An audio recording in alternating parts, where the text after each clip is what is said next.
Right, buckle up, buttercups, because we're about to embark on a glorious, cringe-worthy journey into the deepest, darkest corners of 1980s cinema. Some movies are so unbelievably bad, so profoundly misguided, that they loop back around to being, well, not good, but certainly legendary. Now, picture this. 11 of these cinematic masterpieces, all hailing from the decade of big hair, neon, and questionable life choices. And each one somehow manages to be weirder, more nonsensical, or just flat out illegal feeling than the last. We're talking sex comedies disguised as burger ads, alien slugs made from what looks like chewed up latex, and entire films cobbled together from discarded footage because the director, bless their heart, ran out of cash halfway through. These aren't just your run-of-the-mill B-movies, folks. Oh no, these are Z-grade miracles. They shouldn't exist. By all laws of logic and good taste, they should have vanished into the ether. But they didn't. And honestly, I'm kind of glad they're here. Let's dive into 11 of the most insane, confusing, and utterly face-melting 80s B-movies that somehow, against all odds, clawed their way out alive. All right, first up, we have Burger Wars. The title alone should give you a pretty good idea what we're in for. Think Police Academy, but swap out the police for fast food, and add about 1,000 more meat jokes. Or the plot. Our protagonist, a sex-crazed college dropout, enrolls in something called Busterberg University. Apparently this is a real place where you train to work in a burger chain by doing military drills and, naturally, epic food fights. Does it make sense? Not even a little bit. But that, my friends, is entirely beside the point. Behind the scenes, this gem was directed by Mike Marvin, the same visionary who gave us Hot Dog, the movie, and it was produced by Crown International, who were basically the reigning monarchs of cheap sex comedies back in the day. It was clearly made on a shoestring budget, probably less than $2 million. It didn't exactly set the box office on fire. Those numbers are pretty much lost to the sands of time. Let's just say no one was lining up around the block. Cult status? But here's the kicker. The title and that glorious cover art, a burger with legs just hopping along, made it pop on VHS shelves, and that, my friends, is how it became a cult classic. Charles Tyner, the guy from Cool Hand Luke, is in this, screaming at kids about burger boot camp. It all culminates in a massive food fight, set to some truly generic stock music, and the whole thing just feels like one long sketch that really should have ended after 3 minutes. Next up, we have Spookies. Now, this one is a total disaster, but in the most spectacularly entertaining way possible. The backstory? It started as a film called Twisted Souls, directed by Brendan Fowler and Thomas Doran. Then, as often happens in the Wild West of 80s filmmaking, the money ran out. The financier, probably seeing his cash evaporate, took over. He hired a new director, Eugenie Joseph, and told her to shoot completely new scenes with different actors and just glue them onto the original movie. The final cut is, to put it mildly, a glorious mess. You've got teenagers wandering through a haunted mansion, sure, but then suddenly there are mud monsters that fart, a glowing witch, a cat-faced guy with Freddy Krueger gloves because why not, and demons showing up for absolutely no reason. Half the characters are literally from another movie. The actors don't even know what's happening, and neither will you. It was made for around $300,000 and barely cracked $100 in theaters, but somehow it caught fire on bootleg VHS in the 90s. By the 2000s, people were memeing it online, and eventually Vinegar Syndrome, bless their hearts, gave it a full 4K restoration. The original directors hated what it became, but now they go to fan screenings and just laugh about it. They've even called it the most expensive student film ever made by accident. And yeah, that's pretty accurate. This one is about a kid who gets mutated by toxic waste and starts ripping people apart in a tiny Idaho town. You've got victims melting, exploding, or getting half digested. The movie opens with a radioactive kid murder. Yes, you heard that right. And ends with a truly gross alien egg sac birthing scene that feels like it wandered in from Extra. The chaos. It was shot by Jackie Kong, one of the only Asian American women making horror films in the 80s, and the production was pure chaos. Funded by local investors in Idaho, no permits, shooting on the fly. One stunt guy even quit because they sprayed him with real pig guts. Ugh. Somehow, they managed to get Jose Ferrer and Ruth Buzzy in the cast, but it didn't help much. Legacy. The movie had a regional release under names like Easter Sunday and the Pottsville Horror, pulling in less than $1 million total. But over time, people started embracing it. Kong calls it a mutant art film now, and fans see it as the warm-up act for her later cult favorite, Blood Diner. The whole thing is famous for its weird editing, abrupt tone shifts, and monster effects that look like someone chewed up a latex glove and nuked it in the microwave. All right, this one is a French-Turkish action flick that feels like someone mixed a bad 80s soap opera with a knockoff Rambo. It's about a diamond smuggler whose sister gets killed, so he hires a sex worker to get plastic surgery to look exactly like her, and then they keep playing the sibling thing completely straight. It's a lot.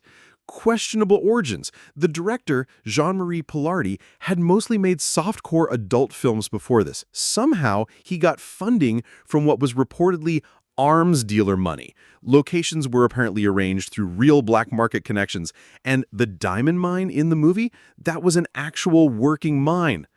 Unexpected delights. Fred Williamson is in it, playing a grizzled sidekick who feels like he's reading lines from a different script entirely. The soundtrack, though? Honestly, it's kind of fire. British synth band Limelight did the score, and it's surprisingly catchy in a good way. It never got a proper US release, but it blew up on the midnight circuit and became a cult classic through bootlegs. Even Tarantino has talked about it, calling it insane and wrong in all the right ways. And yeah, that's exactly what it is. This one is a full-on parody of TV culture, creature features, and Reagan-era suburbia. It's about a suburban family who gets a new satellite dish, and instead of tuning into Jeopardy, they beam in a giant alien monster. That thing then eats them, pretends to be them, and goes hunting for more people. And that, my friends, is the whole movie. Aesthetic and production, the color palette is wild. Hot pinks, greens, everything's neon. And every performance is turned up to 11 on purpose. It's ridiculous, and it knows it. They made it for about $800,000, shot the whole thing at Empire Pictures, and did all the effects practically. Puppets, slime rigs, stop motion. The monster looks like someone melted a garbage can full of rubber toys and gave it eyes. Cult following. It was supposed to hit theaters big, but Empire bailed at the last second. It only got a tiny theatrical run in a few cities before they dumped it to VHS. It made under $320,000 total, barely anything. But that tape went everywhere. Rentals, late-night cable, word of mouth. So it got its cult status after all. Later directors like James Gunn have praised it as one of the best examples of intentional camp done right. And fun fact, the monster was partly built using FX leftovers from Ghoulies. This one is a hidden gem for monster fans. The story starts with a scientist who finds out his dead mom had a secret experiment, a mutated, half-human, half-sea creature son locked in a tank. Naturally, the tank brother escapes and starts going full monster mode on a group of scientists. Gore and effects are wet, gross, and creatively nasty.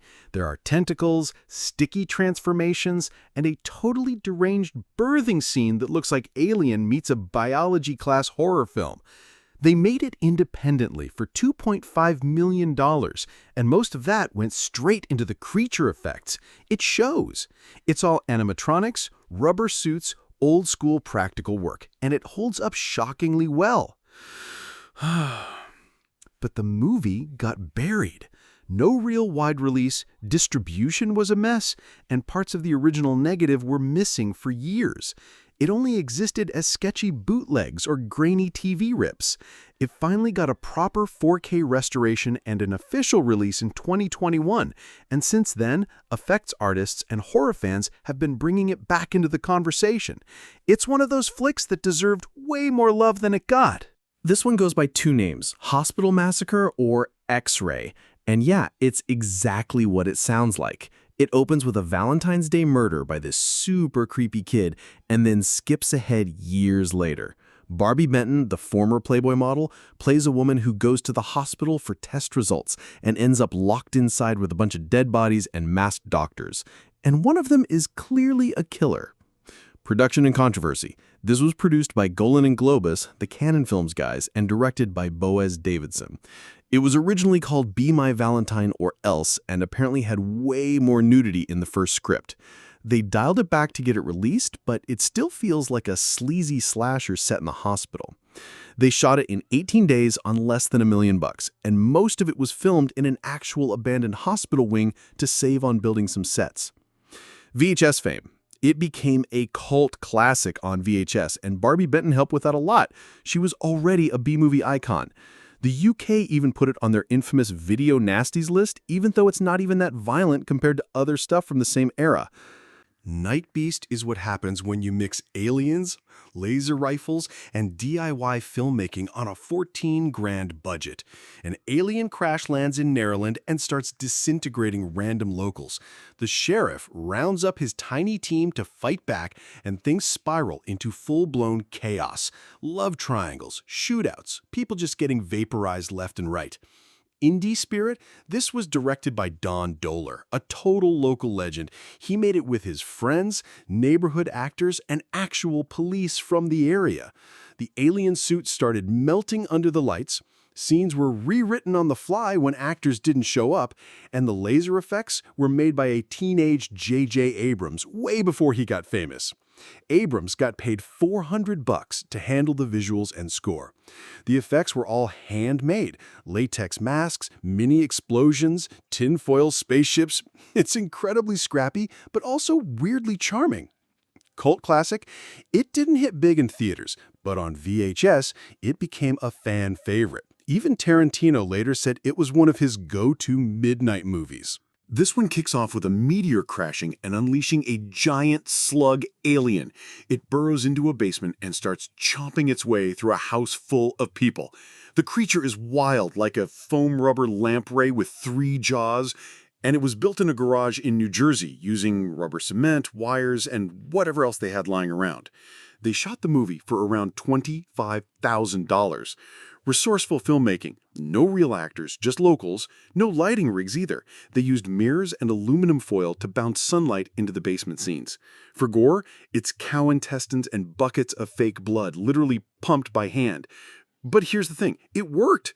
Horror-zines loved it, Fangoria gave it coverage, fans kept it alive, and eventually it got remastered from the original 16mm print. The monster still holds up as one of the best low-budget creature effects of that whole VHS horror boom. Set in a post-apocalyptic future, this one's about survivors living in an underground bunker after biowarfare wipes out the surface. The real problem? A mutated creature gets inside and starts killing and impregnating people. Corman's touch, George Kennedy shows up as a scientist, and Andrew Stevens plays the lead and co-wrote the script. It was made by Roger Corman's Concord Pictures for about $500,000, and yeah, it feels like it. The monster suit was rushed, mostly leftover latex and Halloween masks stuck together. They couldn't afford real explosions, so they built miniature sets and lit them on fire in close-up shots. The final thoughts? The gore is over the top, the creature's ridiculous, and the whole movie is basically a grungy alien knockoff.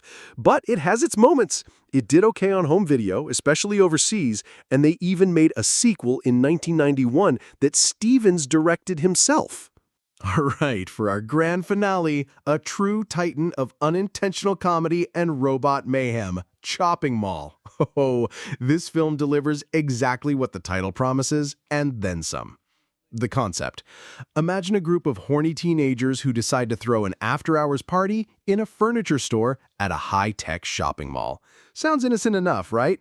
Wrong, because this mall has just installed a cutting-edge security system featuring 3 state-of-the-art kill bots. Yes, that's what they're called, designed to neutralize thieves with tasers and tranquilizer guns. Of course, a lightning storm, because it's the 80s after all, shorts out the system, and these robots go on a homicidal rampage, trapping the teens inside.